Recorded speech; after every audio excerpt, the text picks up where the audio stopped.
Welcome to part 18 of my build of the quarter-scale Jerry Bates Cessna 172 Skyhawk. This video is a slideshow with a voiceover of some pictures I took while building it. Day 103. One coat of white on the fuselage. The word Cessna on the wingtip. I looked carefully at pictures of the TFFRU and came to the conclusion that the font Arial was closest to what I saw in them. So I printed this on some waterslide transfer paper and put it on the plane. Day 104. I laid the frue on the right side and then fastened the left wing on. Then I marked the placement and shape of the strut fairings on the fuselage. I put a tube over the head of the screw and glued it in place. The blue striping paint is there to give the shape of the fairing when I form it. I also put some tape on the fastening itself so it will not get stuck inside the fairing. Then I plastered a few layers of Isopon P38 car body filler on the strut and the fuselage. When the filler had hardened, I could take the strut off and file and sand the fairing to shape. Now I just need to put some red 3M filler on it before I sand it with fine paper and put primer on it. Day 105. Now I have to make the strut fairings under the wings. To do that, I have put the frue on her back. In Icelandic, frue equals wife. This pun does not really work in English, does it? Here I have marked the outline of the fairing and installed a tube for the screwdriver. I didn't have enough brass tubing left, so I used plastic. I discovered in time that the fairings follow the line of the struts to the surface of the wing, so I had to enlarge them on the outside of the struts. Then I smeared P38 car body filler in a few layers.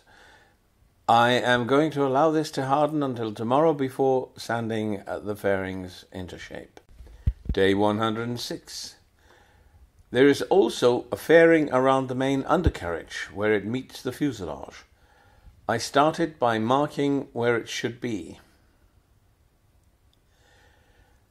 Then I covered this with yellow painter's tape. The P38 doesn't seem to stick to it.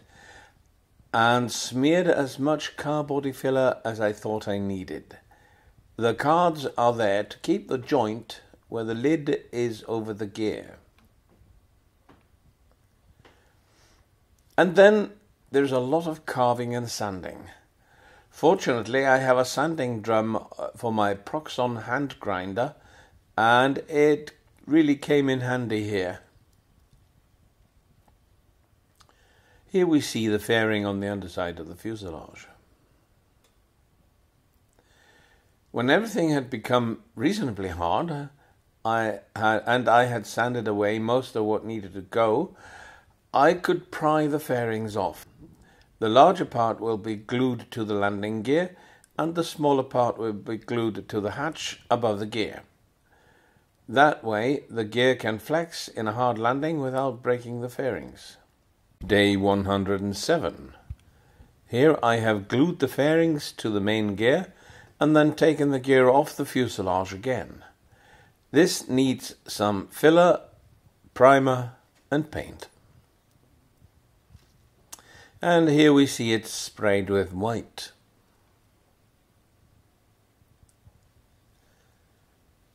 This is the covering on, or should I say under, the main gear on the fuselage.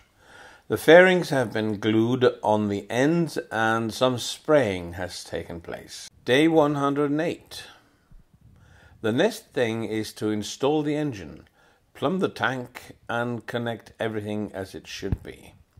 My friends made 4 47mm standoffs for me, and I had a lot of trouble installing the 4 blind nuts on the firewall, owing to the fact that I do not have small hands. It was just as well I had not yet glued the windshield in place.